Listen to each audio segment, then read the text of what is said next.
I am not against cold outbound. I just think the order has been reversed. Do you know what is the highest converting referral? Like, meaning if I want to get to a decision maker, who will that decision maker more often than not, from a percentage standpoint, take the referral from? Here's what the first line should typically look like, in my opinion, in a cold email.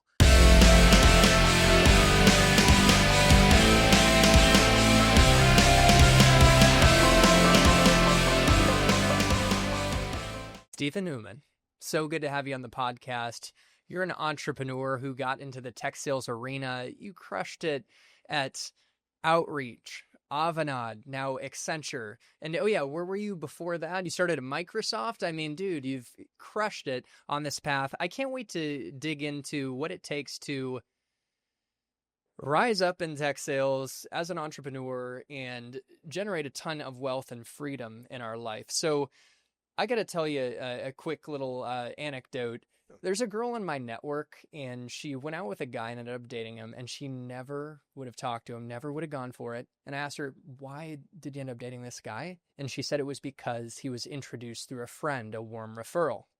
Now, I've seen in my own career deals with $40 billion companies and large enterprises. At a startup I was selling at with no brand recognition, there was no reason they'd ever talk to our company, but they did because I got introductions through warm referrals. Warm referrals make things happen that wouldn't otherwise. And clearly, after talking with you, I know that you've built your career on the warm referral. So can we start off by talking about the role the warm referral has played in your success?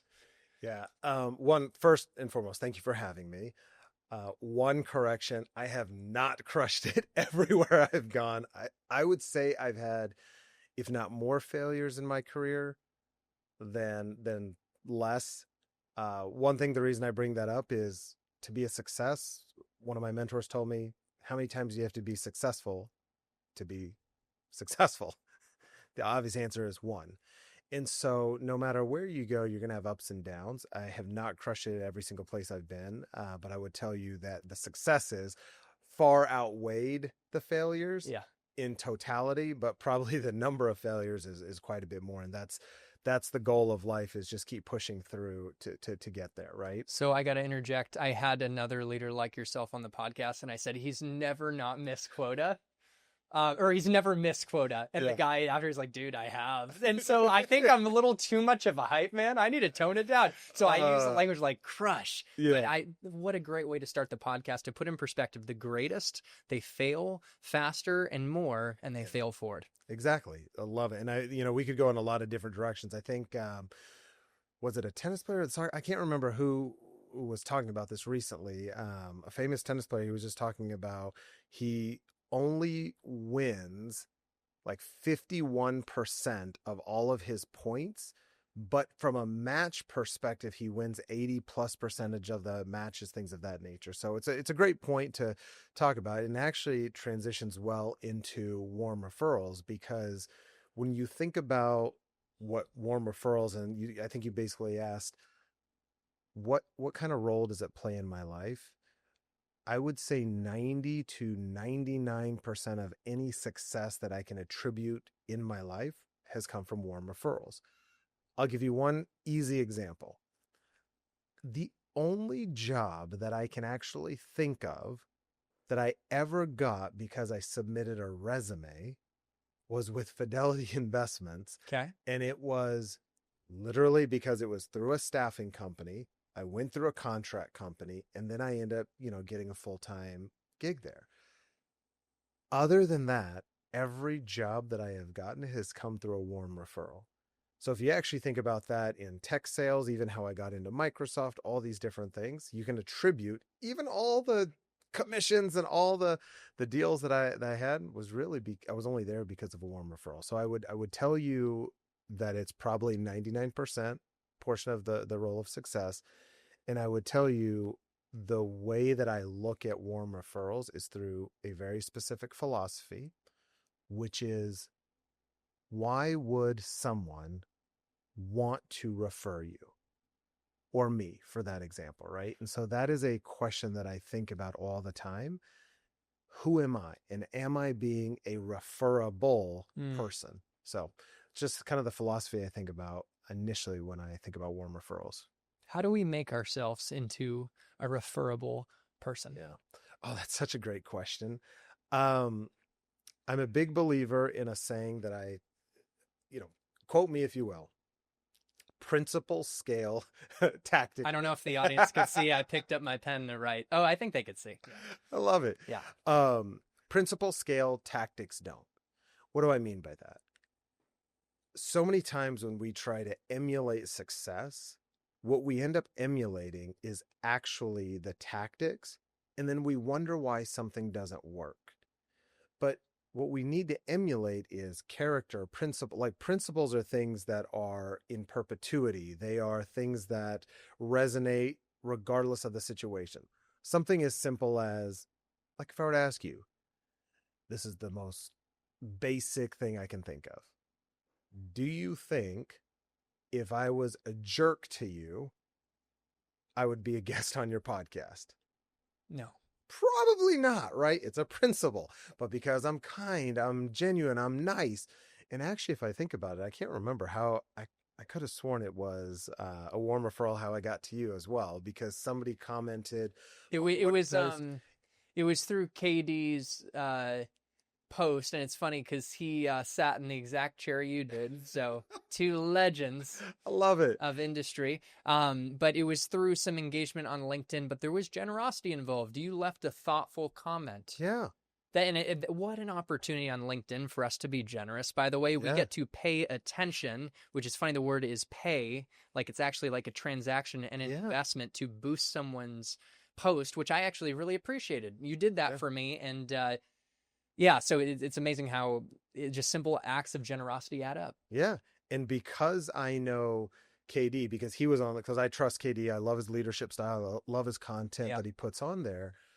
I would have never probably paid attention to you, but it's because, and this is part of the social capital, it's very similar, if not the identical thing of what I talk about with warm referrals, right? So if you have a trusted source, you bridge the gap, and that's why warm referrals work so much. But the whole point is the principle works, right? So principle, scale, tactics don't. That's why two people can do the exact same thing, and it works for one, and it doesn't work for another. So I wanted to ask you about the concept of go-to-network. And how do you build a strategic network that, I mean, it generates opportunities. It also is the ultimate insurance policy in tough times. So how do we build strategic networks? You know, the question that I get quite a bit, especially if you are starting out in tech sales. We'll just use that as the... That's such a good example because there's so many people in this audience. They're starting with no network. But if they can build it, if they can apply what you share, it will change their future. Spot on. So I'll walk through. This is going to be a long segment of the show because I'm about to go into soliloquy. This is what we came for. Yeah, I'm about to really break it down. Good. So one of the biggest questions I get asked is, Stephen, you preach warm referrals over cold outbound. Everyone gets it conceptually, and then they ask, but Stephen, I don't have a network. I don't have 25 years of experience. I don't know these decision makers. I don't know these executives. How would I, as an SDR, as a seller, as a first-time sales leader, how do I go out and tap a network that is non-existent? So the first fundamental thing is to understand the three areas of networking, right? There's network creation. That's what everyone's worried about. I didn't create a network. Network activation, which is how do I make sure that when I'm not in the room, my network is speaking about me and knows who I am, what I do, and is talking about me when I'm not in the room to others. How powerful. That's the powerful piece that we need to get to. But the third one is the secret sauce that no one talks about, which is network maintenance. Oh, but Stephen, how do I maintain a network if I don't have it? Principles scale, tactics don't. There is something that people just don't understand, and that is every single human being on the planet has a network. The reason I say principle scale is because the principle is you have to believe that. There's a belief system that you have to have.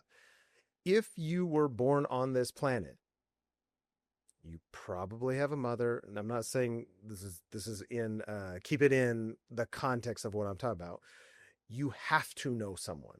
If you graduate from high school, you just went through all high school. You know people, you know their parents. If you go through college, everybody knows someone. So if you first understand that every single person has a network, now how do you break down that network to be able to go create more? And how do you activate the network that you have, right? And so let me kind of walk through that. First thing I explain to people is the 6 degrees of separation. In today's day and age with social media, the internet, LinkedIn, Instagram, all these social media websites, do you actually think, are you familiar with the 6 degrees of separation? This is new for me. Okay. Because back when I was at Georgetown College, we'd say, oh, we've got 2 degrees of separation because it's big enough where you meet new people, small enough where you might have similar connections. So I need to understand what 6 degrees is. So there was man, I'm literally blanking on his name, and I talk about this all the time. It'll come back. It'll come at the weirdest time. But anyways, years ago, there was a social scientist that did a study. Tech sales is an amazing career path where you can make as much as doctors and lawyers without having to cut anyone open or work ungodly hours. Looking back 10 years later, having personally started out in tech sales at Oracle, then moved to Google Cloud and a startup, and now fully launching into entrepreneurship, I can say with confidence that tech sales transformed my life through the income that it produced, the skill development, the connections, and the self-development that I unlocked along the journey. If you're someone who wants to strategically build your own 6-figure tech sales career without wasting valuable time and earnings potential, then consider Tech Sales Accelerator and our 12-week programs as your blueprint. Our partners are breaking in and crushing quota at top companies like Oracle, Google Cloud, VMware, and Salesforce, leveraging our in-depth video content, one-on-one coaching, community, and network access. And we'd love to partner with you too to accelerate your own success on this path. If you'd like to learn more about Tech Sales Accelerator and our programs, then feel welcome to book time at my Calendly link, linked in the description of this video, and we'll walk you through all the details. Or just download my free cold calling system that's going to help you crush the phones quickly, also linked in the description of this video. All right, let's get back to the episode. And he wanted to see how quickly he could get to someone he didn't know just by the daisy chain of meeting one person or finding the next person. And so what he did is he essentially said, I'm on one side of the country. Let me see if I can get to this person and get introduced on the other side of the country. First thing he did is he tried to find somebody he knew as close to that geography as possible, because he knew if he found someone close to that geography, the likelihood is they may know somebody in that city that's closer to them, right? So there's, at that time, it was geographical scenarios where people would know each other. But what we've done in today's day and age, because with all the with social media, it's probably closer to 3. Here are the 5 different areas that I tell people to break down their current network in, if they will take the time to do this. So if you're brand new into sales, especially, break it down into this area. Who do you know in what geography? Who do you know in what industry? Who do you know in what companies? What roles, like functional roles, and then even titles. Here's the reason why. Chris, do you still happen, just out of curiosity, do you happen to talk to your father? Yeah, I was with him today. Yeah, I knew that. So that's why I asked. Yeah. All right. When was the last time you asked your father, like, what does he do for a living? So he works at a golf club, and he manages food and beverage and the locker room for the golf club. Okay. And by the way, he's going to watch this. Yeah. So I love you, Dad. He left a comment on a video the other day, and someone said, is this a relative? And I said, yeah, it's my dad, the legend. That is And he was awesome. #1 in timeshare sales, selling timeshare in Marco Island in the country. And oh my gosh, he's going to love this. He's the ultimate networker. I tell a story about basically the members at this club. There's billionaires hopping in and out on jets because the membership is $200,000. Yep. $20,000 dues. He's one of the most influential people there because of how he serves them at a high level. And he has a expression, take care of people and make it happen. And I won't dive into it, but I had to Let me ask you one question. He will love this. Let me ask you one question. How often do you go to him and say, Dad, who do you know? Or do you know someone in this industry, this geography, this company, this role, this whatever? Do you do that fairly often? I do it. I could do it more because honestly, his network is ridiculous. It is Okay. unbelievable. Now, here's the thing. He's in food and beverage service at a golf course. What does that have to do with tech sales? And most people don't take the time to be creative and understand that you never know who someone knows. If so, I'll think about you as a coach, right? So I'm going to talk to people about how to start creating the networks through something called COIs. All right. So first and foremost is everybody has a network. It could be your parents, it could be your cousins, it could be your girlfriend, it could be anybody that you've gone to. We need to start going to everyone in our network and finding out who they know. I was doing a sales training a couple weeks ago. This was in North Carolina, and I was standing in front of the room. One of the sellers sells into healthcare into the area of Dallas. That's where I live. Now, they didn't know this at the time. I had no idea. We were just doing an exercise, and I literally said, who's having trouble breaking into some accounts? And I asked her, where are your accounts located? You couldn't make this up. She goes, Dallas. I just threw my head down. I was like, just out of curiosity, no one here knows me. Where do you think I live? Dallas. Okay, what kind of industries do you sell into? Healthcare. You can't make this up. My wife is in healthcare. What's an example of a company you're trying to break into? Baylor Scott and White. My wife just spoke to the CEO of one of the Baylor hospitals in Grapevine, literally just a few months ago. Wow. Totally random. I'm in tech.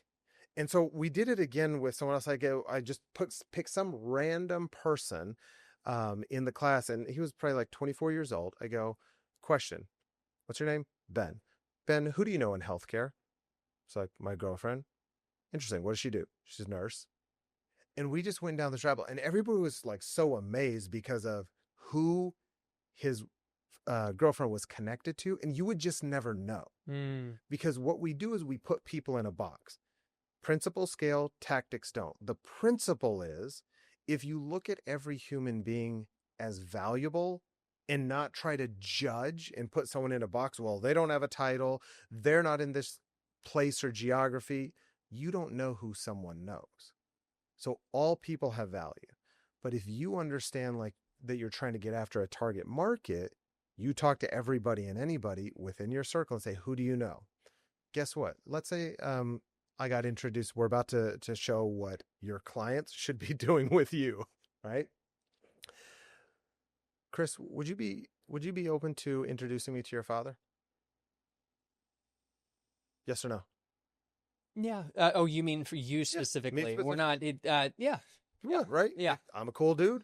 Remember, you, Stephen Newman. For a second I thought we were in like a cold call role play or something, and no. I didn't even know it. Like, but because now that I know you, we create a Oh, relationship. totally. Yeah, you'd absolutely, right? Yeah. Remember what I said? It's all going to tie back. And his network is ridiculous. He would love, and he will love this conversation. Because now let's take it back to what I said at the beginning.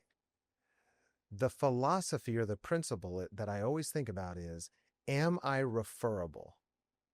Everything that we put out is a piece of ourselves. Now, if I was a complete jerk, you probably wouldn't want to introduce me to your father, right? But now here's the thing. Just like I did with you, I just said, hey, could you introduce me to your father? Because he has a network and all that kind of stuff. I'm now going from network maintenance to network creation.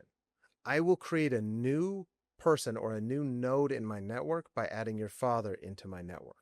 Now, when I show up, I've got to have something of value. I want to figure out how to support him. And that's what I do with everybody when I get into a new networking meeting. Like, how can I support you? How can I help you? What are you looking for? Why do I know that you are a coach? Why do I know that you have Tech Sales Accelerator? Because I understand your story. And so if I think about, this person wants to break into tech sales, who do I send them to? I would send them to Chris, right? And so it's this idea of how do you activate others once you go from creation? The next thing people want to do is like, how do I activate people? Well, have you ever read Dr. Cialdi's book, Influence? Yes. What is the number one principle of influence? Do you remember So number the one? one that I believe it is, that is the cornerstone of all of my outbound and relationship building I talk about, is reciprocity and giving to get. I give So to if get. I Preach all send the time. you someone that you can talk to, that you can train, I'm probably going to be at the highest portion of your list of activation, right? I Now, owe you something, and it's not good or bad. It's just ingrained in the fabric it's of our just culture. how we are You built. gave me something, just like you gave me that LinkedIn comment that boosted my post. Yes. It all adds up. And that's the thing, is this is not manipulative. This is actually how life works. And most people don't operate that way when they're trying to get into sales. They're trying to think about me. How do I hit my quota? Help enough people hit their quota. Yeah. You'll always hit your quota, right? That sort of thing. So when you think about these three things, network creation, network activation, network maintenance, focus first on the network maintenance.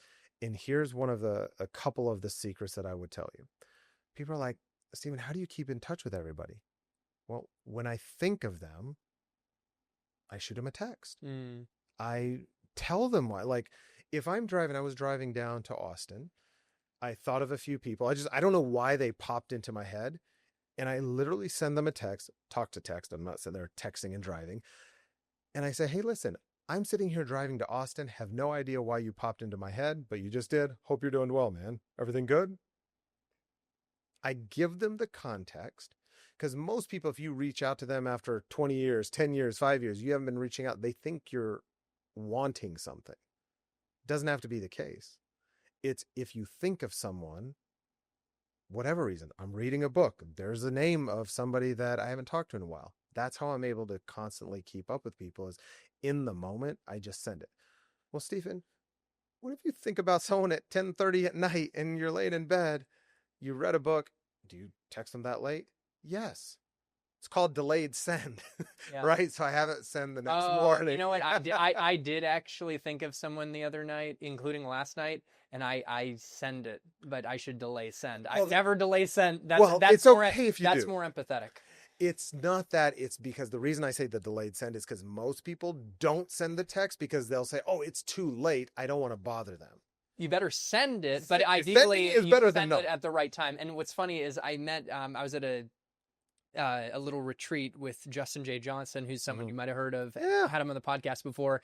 It was Sales Mastermind. It was great. And I met this girl that was pretty cool. I got her number, and we just were friendly. But I sent a text late at night saying, sleep well, and I realized by sending the text I'd actually not really be contributing to her going to bed by like interrupting her. But anyways, the intention thought that counts. But anyway, so it is funny you just said the word intention, because you gave me a great segue to the next portion, which is how you start doing all this. But what you just said is intention. So there is a saying that I live by now, which is intention matters more than technique.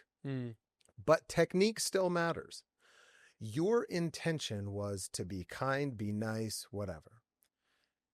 And even if you had sent it, even though the technique, you were like, well, I'm not contributing, like you may not have thought about by it. sending the text, the fun, ironic thing is that I might actually keep her up. Exactly. That's what but your at. intention. But the intention was good. And even if she was like, well, you're blah, blah, blah, it could have been a funny anecdote, even if she says, well, now I'm up. Yeah, and we did follow up the next day, and we laughed about it, and she was like, she appreciated it. Intention matters more than technique, but technique still matters, right? And so what happens is when we think about this in the terms of warm referrals and networking, people want to refer you if you're a person of great intention, right? So that's what it boils down to. One of the primary ways, like I'll go kind of through a structure, because now we're going to go into network creation specifically out of network maintenance. Awesome. How do you very quickly shortcut the way that you build your network, right? And what are we explicitly looking for? And why do some people seem to be able to just pick up the phone and call almost anyone and automatically get in the doors at multiple places? It's something called COI. What do you think COI stands for? What do most salespeople get taught that COI stands for?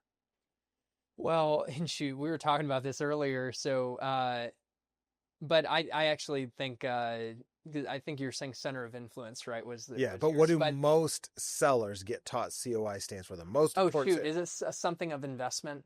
cost of inaction. Oh, right? cost of inaction. Okay. So Hey, I'm running it for the audience. I'm running on 2 hours sleep here. it's all good. I was man. so excited for this podcast, I didn't sleep. So, anyways, But here's the thing.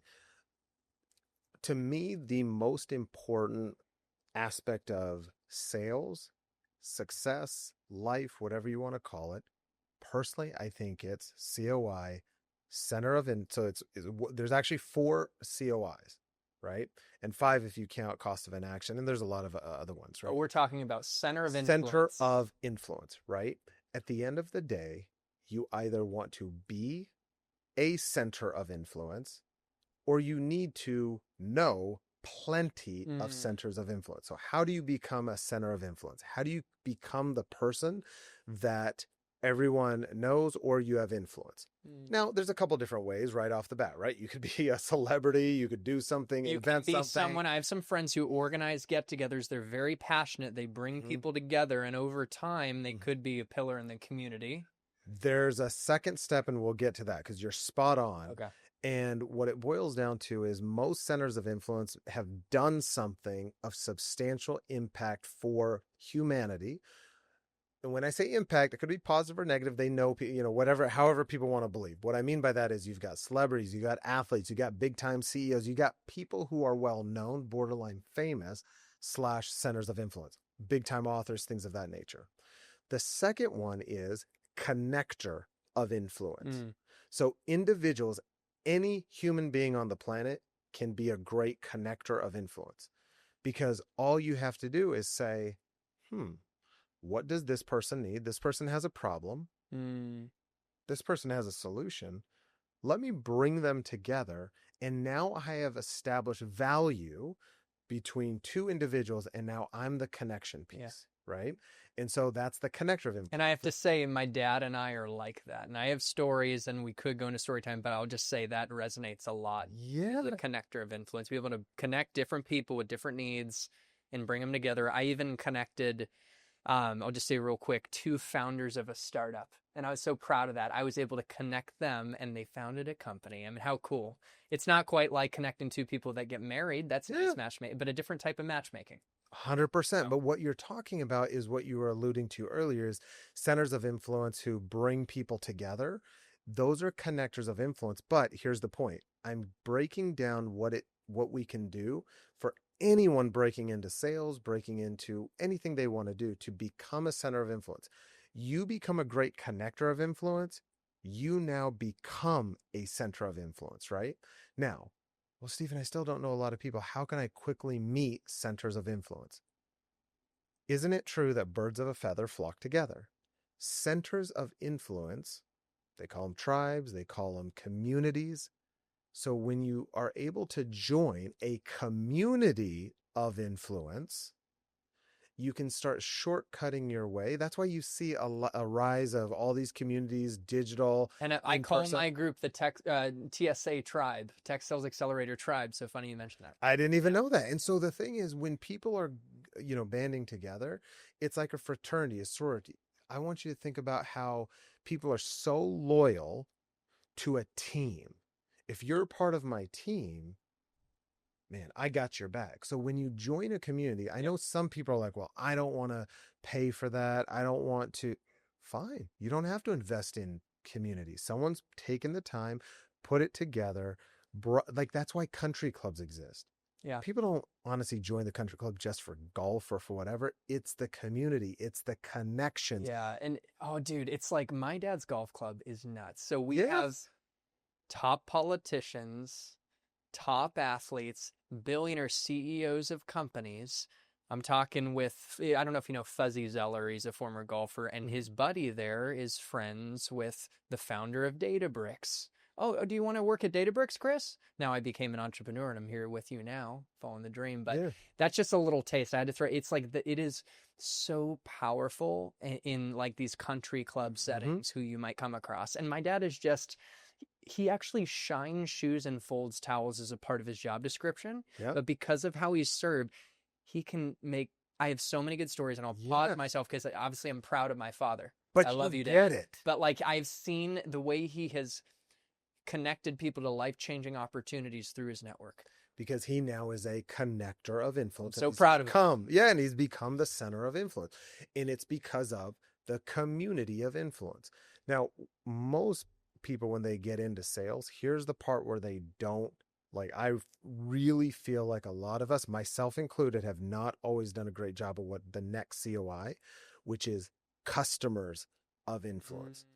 When you have a great sale, when you have provided good service, if you have a raving fan, those customers of influence, those customers can refer you to your next, to your next, to your next, to your next. Now, what if you're in an enterprise rep, or you're in tech sales and you have a named account list?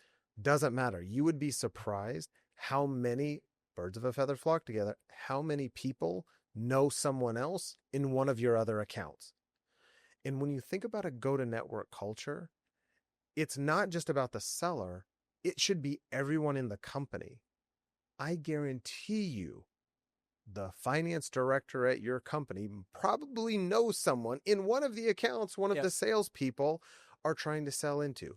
We don't tap into that. I have to, you go ahead. I was just going to lay one thing, because everyone's heard the stat now. 83% of customers are willing to refer that vendor to someone else. 11% of sellers ever ask for a referral. So literally, it is a gold mine that most people aren't tapping into. And if you and this is why everyone's so focused on cold outbound, because they're just not doing the warm outbound, which blows my mind, because I'm thinking to myself, who wants to just pound the phone and do 100 cold calls every day?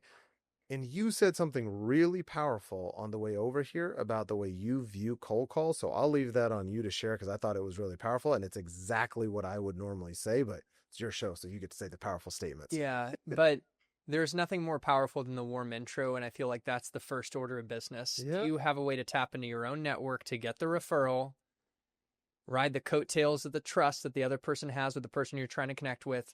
And it actually doesn't matter if you have the best solution. None of that matters, your value prop. You have the trust and you get in the door. Yeah. And you can have a conversation. And to your point, I've seen at past companies where I've worked with our VP of sales, and I was able to leverage his network or my CEO's network to get a meeting myself. But I took the time, taking a page out of your book, to see where they had connections. I've even done things like, it's kind of nuanced, where I worked for a Korean managed service provider, and Sunny Kim, our CEO, incredible guy, great inspiration, is Korean American. And I looked for other Korean American executives as well. And I found one, Sean Kim, same last name, and they had mutual connections. And I got into a multi-billion-dollar enterprise account. And so there's something to be said for group affiliation, whether it's the same alma mater or even a culture. And I think that just working with that to, what I'll say is, I'm proud of the way I've turned cold outreach warm. So segueing into you giving me the floor, I appreciate it. Maybe we could talk briefly about how we can use cold outreach to get in the door to then build a relationship that then becomes the customer that refers us. So I'll share two quick stories. There was a call analytics software company where I was reaching out to the general manager of their call analytics business, almost like a CEO. I did my research and I stumbled upon serendipity. I saw that he went to Georgetown as well. So the subject line read Hoya Saxa from Google. Now it helps I had the Google brand, but from Hoya Saxa is an expression that only Hoyas at Georgetown know. Yeah. Affiliation. And from the start, you were making it warm. And of course, in the first line of the sentence, I re-acknowledged, saw you went to Georgetown as well. I also did some homework, because it's Google and there's other lines of business that we have. And I found out when I Googled Marchex in Google that we had a marketing analytics partnership. So there was a partnership with another line of business outside of what we sold, and I called that out. So you cannot do that at a small startup, but another layer of manufacturing warmth at the organizational level. And then I researched press releases. I saw they invested in the Mind Innovation Lab, and I called that. I noticed your investment in the Mind Innovation Lab. I read their 10K and I called out a couple risk factors, the greatest fears of the CFO. So you can see I'm creating a groundswell of warmth and familiarity that would not make sense for anyone else. And it's maybe the next best thing to getting a warm referral. Yeah. I will add one thing I'm big on with cold outreach or any outreach is offering clear value in exchange for their time and being generous, like we talked about. And so I was able to offer tickets to Google Next, our big conference. So talk about it. Yeah. Cherry on top. The tickets are worth $2,000. And in fact, I emphasize, hey, I got them comped. They're usually $2,000. So Yeah. a little reciprocity. Bring that together, basically. And the guy called me. And I actually wasn't ready for the call. He said, Chris, why Google Cloud? And I said, Mark, the last thing I want to do is do your business and ours a disservice by trying to talk your ear off on why Google Cloud without really having a deeper conversation. Yeah, I did my homework, but we haven't really talked. So can we set aside some time to go a little deeper? And so that, by the way, I just wanted to share that. I feel like in a way that was an objection when I was put on the spot, why Google Cloud? And I didn't give into it. Mm-hmm. And I feel like that's such a good move right there where you take a step back and you're not just like trying to force or jump to conclusions. Because no matter how much research we've done, we don't really know the customer and their situation until we talk. So I had to throw that in there. But just to round up the story, we ended up getting together virtually in person. And next thing you know, he is warm introducing me to a CEO at another company. And so that was an example from making something that of how I approached cold outreach in a way that's unscalable. And then one other example, because I nerd out on Outbound, HEB, $40 billion company. I was pursuing them for a while, and then I identified the AWS global account manager. She is the one who covers HEB, the largest retail account at Amazon. But you imagine at an AWS partner, she has many partners that come her way. Yeah. But I did my research and I stumbled on serendipity yet again when I saw that she had a dog food brand on the side called Bella Good Life, and my dog was Bella and she needed some more food. So I basically made it real personal, called out the Bella Good Life. I don't have to go in the weeds of how I did that technically, but it was in the subject line in the beginning of the email. And I even like bought some of the food, right? So taking something cold and making it so warm. Yeah. And it's what I call communication that costs you something, where you signal to the prospect, like, I actually put some work into this. Yeah. And wrapping up, Emma sat in this chair with me. And she did introduce me to the prospect, and I ended up getting in at a director level. There was a lot of work to go in the account, so I didn't close the deal, but I got in, and I was really proud of that. But she sat here and said that personal touch paved the way to a conversation and her introducing me to her customer that she was very precious to her, but she knew what I did want in the end. Okay, so those are a couple examples, and then she's become an ambassador that not only is on the podcast, but just willing to refer me. So a couple examples. How about you? Throw in, let's hear a little bit of I got something for you. Your experience. I'm going to give you a couple things based on what you just shared. Yeah. So one, let me ask a question. Did you just tell me that you have connections at HEB?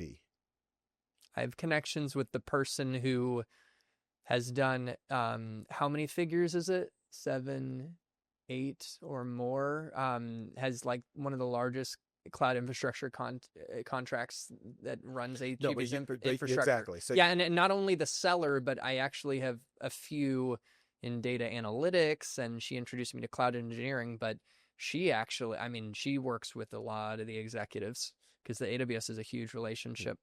Yeah. So my question is, do you have connections personally? You have connections with HEB employees? Yeah. People are seeing how it works live. Just in a conversation that we had. Now, what industry, if you remember, do you know what industry that I run at Accenture's Avanade? Oh, retail.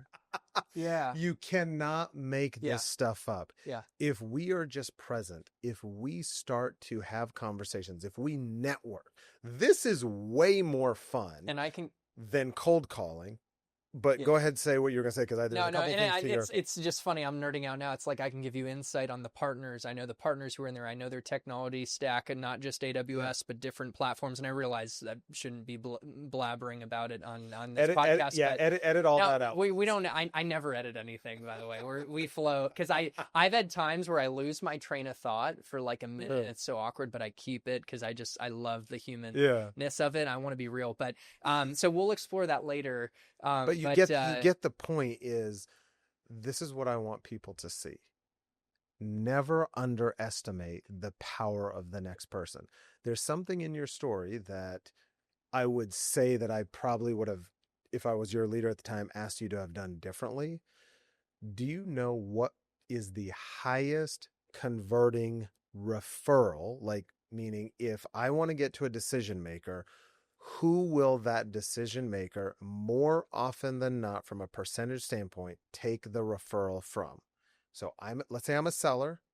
I need someone to refer me to the decision maker. Who does that someone need to be? Do you know? Someone within their organization. Boom. So another employee within the organization. In your story, what I heard is that the company was already buying stuff from Google, right? So that what it was a different line. Just to clarify, they're buying from AWS. I was an AWS partner, which HEB already has ingrained partners. Yeah. And so I leveraged AWS to get introduced. Through a partner. I thought you sent a cold email. Yeah, sorry. But it was a cold email to her. And honestly, getting a meeting with this global account manager that covers HEB, it's her only account, the biggest in all of AWS, where Andy Jassy, their CEO, meets with them. She gets so many, and she told me she never pays attention to them. Yeah. But it was because, I will say I'm proud of it, almost like getting a meeting with an executive in that case, because here's my point, is if there's already employees that work, I would have gone straight to those employees because they already work with said vendor or whatnot, and it's just one of the things you would. You know what a reality is, though? I actually, I did have a middle manager in data analytics that I built a great relationship, but I didn't get to the referral. He said it's company policy to not do it, but they have an internal thing like chat where they actually. I did get a blocker, but I got to a point where I knew all of their tech investments, even their initiatives. And in this case, the AWS seller works with all of the key leaders. And I had other angles, and then I went into entrepreneurship, and here we are. Yeah. And so we have more of a conversation to get into offline on that. But you can tell, like, I really enjoy and am passionate about people and networking, what you're talking about, and also the art of opening a door. But the best way is to make it warm and to leverage a referral. That is number one. Yeah. It really is. And so if you can find an in, most people are like, I need to go straight for the decision makers, right? But at the end of the day, if you can get in anywhere, like, everything works, nothing doesn't. Everything works, nothing doesn't. I am not against cold outbound. If you're going to do anything, do that over anything. I just think the order has been reversed over time, especially since we've come up with all these tech tools and people are leaning too much on cold. And so what you said is, how do you utilize cold to get another warm connection? That's how it should be done. Here's how I think it should be done is we start with your approach first and foremost. Why make our lives harder than they need to be, right? That's the fastest path to getting in the door. If we don't have the connections, then I can come in and help people with how to turn that outreach warm to a point where it feels familiar. You manufacture familiarity, and then we apply the principles needed to build trust in a relationship, but then really maximize when you get that customer in the door, so that eventually the goal is you have such a network that you don't need to cold outreach anymore. Yeah. Okay. And one other thing that hit me that I needed to throw in this conversation is I've seen the power of going to lower level individuals and learning from the inside what the pain points are in the initiatives of the organization, and then using that to craft an outreach that is tailored from the inside. And sometimes I have been able to name drop in a subject line, spoke to so-and-so, even though I didn't get the referral, and that got the meeting. So those are a couple other insights, I think, for the audience that lower level folks are a little more accessible and you can gather information to get to the top. Now, I did get blocked by my guy, even though we did multiple lunches and built a relationship. And it wasn't in a rude way. He's like, yeah, man, honestly, like, I want to help you. He even gave me insights into the leader and like personal things to help my outreach, but he just wasn't ready to extend himself. But so I think that it's a critical strategy, and that could be a step, but coming after looking at your natural network. And one other thing I'll throw in is sometimes it's just paying attention to like, who does your mom know? Because that's what I did to get into TransUnion at the C level. Okay. And so my mother knew the wife, was childhood friends with the wife of the chief data analytics officer. And I ended up getting in the door that way, one through a mentorship angle, which is powerful. And eventually, scheduling mentorship conversations through his admin with him. And we got to know each other. And then I brought up, I noticed you're migrating to Google Cloud. This familiar probably in your world. And we can help with that. Can you make an intro? And he did. So, okay, I had to throw in another one. No, it's just interesting because you said something about that first line. That is actually another tip that I give people. Because again, I don't think cold outbound is bad. I just think that most people don't try and exhaust the warm network first before they go. Because that's the takeaway. Here's what the first line should typically look like, in my opinion, in a cold email. Take what I say with a grain of salt, because I am now a sales leader. I don't send as many cold emails. So again, I am being very transparent, very clear that when I do it, this is what I do, but I'm not doing this hundreds of emails a day. So if I hear a name from someone, I want, for example, I'll just use an example. I was talking to my friend, Olivia. Olivia said, man, you know who's really good at this? Jen. So I literally, instead of waiting on a warm referral, this is my first line almost every time. Hey, Jen, Olivia was raving about you. Now, here's the thing. The very first thing they see in the preview line is Olivia. Now, Olivia, sometimes I'll use the last name or whatnot, but the point is there's that name recognition, and it's flattering and it's a compliment. Again, not manipulation. It's factual and it's truthful. And who doesn't want to hear great things? But at least it gets their attention, right? Yeah. So trying to use the same sort of warm, the same thought processes is where it's at, right? And so that's when they were two separate outs. Like, these are different companies, right? Olivia didn't work in Jen's company. Your situation was, you do have to be careful with what I just said, because sometimes that employee, and you have to have wisdom. This is why this game requires so much wisdom in sales. If I'm a frontline seller, I'm talking to an employee at XYZ company, I have to get permission to utilize. Yes. But in the instance that I was talking about, I'm not throwing Olivia under the bus. She said great things about Jen. Why she's not going to be upset. I've done that before too. And then the other person appreciated that I did it. Like, it reflected positively on them. Exactly. By the way, I give this, I put together this whole training when I was at Google Cloud, breaking into greenfields like a boss. I'm proud to say I was the number one pipeline generator selling into Seattle. So imagine, like, AWS has more market share, so does Microsoft. And I had prospects who had met with Satya Nadella the week before. And so there was one account that is exactly what you said, man. It was to Sundar, the CTO of this like unicorn health tech company. Jesse Beagle referred me to you. And then I said, like, Jesse, hey, spoke with Jesse Beagle. She said you were absolutely brilliant. And she spoke so, like, it was flattering, but authentic. I'm a hype man. You could tell, you've crushed it. Remember the little callback. So it is my style. Like, some people might think it's inauthentic. I don't know. No, but it's just it's me. And so, but I did exactly what you said. Name drop and flattery. And it makes that person that you're name dropping look good. Now, there are other ways to create warmth. I realize a lot of what has helped me be successful in cold outreach is manufacturing warmth. Yeah.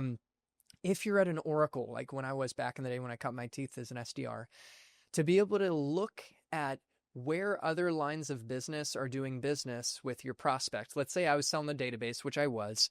What if the prospect owned NetSuite? and we had acquired them. So I reach out and I say, Stephen, hey, it's Chris from Oracle. Just wanted to appreciate our partnership on the NetSuite side of the house. And I'm reaching out to expand our relationship on the database side of things. Do you got a minute? And so that's a little more warm. Yeah. It's another way, like we're partnering together. Yep. And so I found that worked for me quite a bit. So just another example of, yeah. You know, we've been talking so much about all these different ones, kind of to recap some of the things we talked about. And it was something I was thinking about in your situation. So we go network creation, network activation, network maintenance. In order to do all of that, there's the 4 COIs, right? There's the center of influence, the connector of influence, community of influence, and customer of influence. I'm going to add a 5th one in there because it is actually something I've never spoken about. It'll be in the upcoming book a little bit, but it's like coaches of influence. What do I mean by that? And I'm only thinking about because I'm looking at you right now and I'm thinking about the HEB example, your father and things of that nature. If you want to get into certain rooms, when people become a coach, usually, I always believe in having a coach. That's my personal opinion. Some people don't believe you need a coach. You shouldn't have to pay for it. I'm like, Jordan, Kobe, Tiger, any professional athlete always had a coach. And most people who want to be successful in anything have a coach.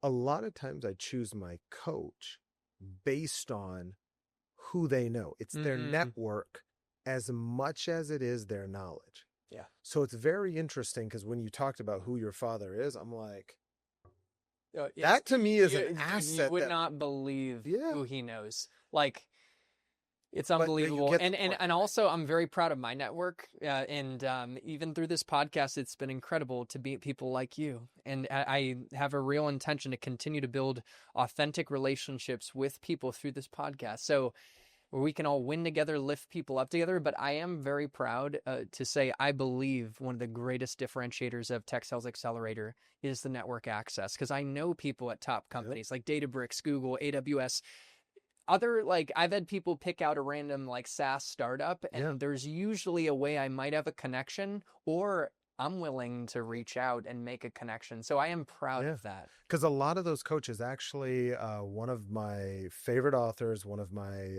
favorite people has since passed away, unfortunately, Skip Miller. I paid out of my own pocket to go to his boot camp, and that's how I was able to get, because I knew he was very instrumental in the tech world. Yeah. And because of that relationship, it helped me get my next role, right? Wow. In tech. And so if people don't understand that aspect in and of itself, is that a lot of, I can only imagine how many referrals from your clients. Like if somebody wanted to coach with you because they want to get into tech sales, well, a lot of people in tech sales, you could probably borderline be a recruiter. So it's another thing when I think about just how do I want to get into certain rooms? That's how I did it growing up, is I had a lot of different coaches. And yes, did I invest? Some of them more expensive than others. But to me, there's nothing worth spending on money more on than on people and on networks, right? Because those stay with you wherever you go. Yeah. Networks, the ultimate opportunity generating asset and insurance policy in tough times. And working with a coach helps expedite our learning and growth. What I'll do is I'll check the time because I'm having too much fun, but we got to hear your Adobe story, because I think it's a great story that illustrates the power of referrals in a network. Yeah. I'll check the time. Okay, we got some time. There's so much more I want to hit on, but I realize we'll have to I'll manage landing the plane, but let's do the story of Adobe. So I think this Adobe story, we had talked about this, and really the question you had asked me is, do you have an example of this warm referral thing actually working? Because we were talking about deals, we were talking about a lot of different things. And I said, did I ever tell you the story of one of my dream gigs? And you're like, no. And so I didn't share with you the story, so I'll share with you now. So this was, I think it was December 2020. Are we in 2025 or 2024? 2025. Okay, so I think it was mid 2023. I was starting to look. I'd been at Microsoft for a while, and I was like, man, what do I want to do next? Where do I want to go? I had a lot of connections at Adobe, and they were number one on my list of places that I wanted to work. Now, at the time, I got referred to one of the recruiters, executive recruiters, things of that nature. They didn't have the right level of opportunity for where I wanted to be. So they had some like lower level opportunities. And they just didn't have what I needed at the time, right? Now, fast forward a year, December 2024, I am on stage teaching and training their sales leaders at Adobe in Vegas. How the heck did that happen? Going from wanting to be one of the leaders in the seats to now a year later, I'm actually on stage training the leaders on how to coach and train. Well, I could actually take this story all the way back to when I was born, but let me just take you Unreal. to 2007. 2007, I start a mortgage company at the worst time, ended up losing everything, and so I am out there looking for something else to do. I end up meeting a gentleman who introduced me into a community. In that community, I met a gentleman named Matt. Matt ended up starting another company years later, but because I had that connection, all of a sudden he calls me one day, and this is I think 2015-16, and he asked me to be a speaker inside his company, go around the country and be a speaker on a circuit. Well, during that time, Matt ended up hiring somebody named Garrett. Garrett was an EVP for the company. I started getting close to Garrett, and I said, Garrett, like, I need to start doing something else. I want to get back into tech sales. You got any connections? Garrett is the one who actually introduced me to Skip Miller. Skip Miller, I ended up flying out to his boot camp in San Francisco. Because of Skip, I met his operations person named Amanda. Amanda introduced me to the CEO of a startup who then hired me into that company. Because of that, I ended up meeting the innovation director of Toyota named Rhonda. Rhonda, one day I look on LinkedIn, she's no longer there. We were trying to do a deal. I call her up, what you doing? How are you doing? And she's like, hey, I went to Microsoft. Rhonda ends up introducing me to the recruiter at Microsoft. I get into Microsoft. I start, rising in the ranks, and I start networking like crazy. Because of Rhonda, I ended up getting introduced to a few more individuals within Microsoft, and I end up getting a role where I end up starting an internal podcast called The Prospecting Factory. During that time, I ended up meeting quite a few individuals because people on my team introduced me to guests for the podcast. Well, I end up meeting Don Barden. Don Barden ends up introducing me to Dominique Wilkins. Dominique Wilkins, yes, the Hall of Fame player, ends up coming on the podcast, and everything starts blowing up. Everybody wants to start joining the podcast. Everyone's listening in, and I'm having to, increase the level of guests. And what sport was she? Being funny, right? So Dominique Wilkins, the Hall of Fame basketball player from the Atlanta Hawks. I know I should know this, but here's the key. I'm glad I asked because I didn't want to be inauthentic, but that's huge, man. Yeah. And it also helpful for the audience to know. So, okay. So but things really blew up. Things really blew up. And because of that, I started getting connected to a lot more centers of influence. I ended up meeting Mike Weinberg, and because of Weinberg's podcast, I ended up meeting Tony Cross.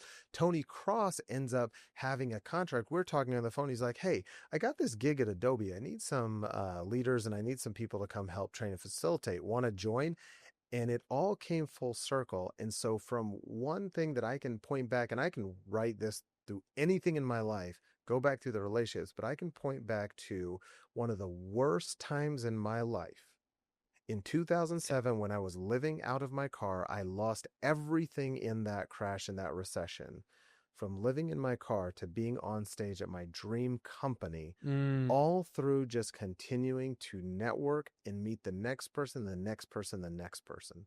You never know when it's going to rear its positive head. But networking to me is the fundamental answer.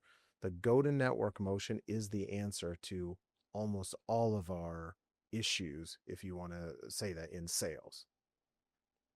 So cool for you to connect the dots of all those introductions. Like, what amazing story. And we don't know how the relationships we cultivate today, the person we just met, might change our life years in the future. So Thank you for sharing that story. And in that story, I recognize that Mike Weinberg I've had on the podcast virtually. And so he is an amazing guy. And now he's big on cold outreach. And so he's got some interesting openers. Hey, it's Mike calling from so-and-so. Can I steal a minute? Yeah. Can you believe that's what he does? But his book, New Sales Simplified, is what drove a lot of my success at Google Cloud, which is one of the things I hang my hat on that shaped my whole career. So what a fun synergy. I bet if we continue to have conversations like this and share stories, we'd find so many little overlaps. And that's the beauty of just having great conversations like this. Just really is. So I think we're about on time, but there's one thing that I know we need to hit on just to pull from the heartstrings on it. I think there's a specific scripture that shaped a philosophy and purpose of yours. And you know what? I would have liked to have memorized it myself, but I want to hear it fresh from you. Yeah. Because I think it'll really serve all of us. I think it's when you start looking at my LinkedIn profile, you went to my About section and you saw my personal philosophy, which is to help people or inspire people to create life and love. Those two words are very specific, life and love. And so, when I talked about the very beginning, principles scale, tactics don't, the philosophy or the principle that I live by is that all people have value. And so when you think about life and love and you understand how people operate, there are two fundamental fears that every fear breaks down to. And it's the fear of not being loved and the fear of death. And so my favorite scripture in the Bible is perfect love casts out fear. And so even from a leadership philosophy, I always tell people, if my people are afraid to come talk to me, it's not their fault. It's my fault. I have not created an environment where they don't have to be scared. So like that is my telltale sign if I'm a great leader. But here's the two fears, right? If someone's afraid of death, I want to inspire them to just live today, to create life. And I want them to go out and create love. And so if we're out there helping other people create the life and the love they want, to me, that's a life well lived. Creating the life and the love we want. You hear that, audience? That's a pretty good recipe for a meaningful, fulfilling life. And we've got our marching orders. Now, speaking of marching orders, I'd love for the audience to connect with you. You put out great content. I know you put a lot into it. You're a great leader to follow. So aside from linking your LinkedIn, any other calls to action of how people can get connected with you? Because I don't know if you have other, like programs and courses. So many people do these days, but yeah. For me, here's the thing. My rest of my life, if I were to think about what I'm building, it's truly speaking on stage, giving people a massive amount of transformation in a short amount of time. So if you want to reach out to me on LinkedIn. But the big thing that people call me to do is to come speak to their teams, whether it's leadership offsite, sales kickoffs, those sort of things. But honestly, it's all been by warm referrals. Yeah. Every single gig that I've gotten has been through warm referrals. So we'll see if this creates anything for me, but connect with me on LinkedIn. That's the fastest way to do that. Follow me. And if you have questions, I always take calls and I try to do as much as I can to give people time and network and have conversations. That generosity that it's like you plant seeds and it definitely reaps a harvest, man. And I know great things are going to come from this conversation. I'm so proud to put this out in the world. It's going to benefit a lot of people. And I think some good things will come your in my way too. So, if we were in the huddle at what was your best sport? Basketball. And we were in the huddle and you're the coach, like hyping us up as a final, like some final words of inspiration before we sign off. Before going out into Q4 or fourth quarter, like what might it be? It could be anything, but something that you're passionate about. Don't put me on the spot because I can't say what I would have said if it's in basketball. But we can't speak French. If people pick up my book when it comes out, The Chameleon Effect, I'll talk about something with authenticity that I fundamentally believe is different. And the reason I bring that up is you talked about the basketball huddle. The person I am in a basketball huddle, authentically me. It is a mighty different person than when I'm sitting here in a podcast or if I'm putting my toddlers to bed. And so you just gave that example, and it is the example I use a lot. So that's why I'm cracking out. But if I was to think Q4, everyone's going into it, here would be my inspiration. You're one relationship away. You're one relationship away. So don't sleep on that next person you can meet. Thank you so much, Stephen, for showing up today and bringing all you got, being so generous. Guys, you're one relationship away. Make sure to connect with Stephen and I on LinkedIn and share your thoughts in the comments and celebrate your wins as you network and apply these principles. We want to hear from you. And I'm really grateful you tuned into this podcast. Thank you for being a part of this growing community. And just know that I've got your back every week with content that is designed to amplify inspiration and elevate you on this tech sales path and beyond. So with that, to your success in tech sales and in life, happy selling and happy living. And we'll see you in the next one. Thanks, Stephen. Thank you.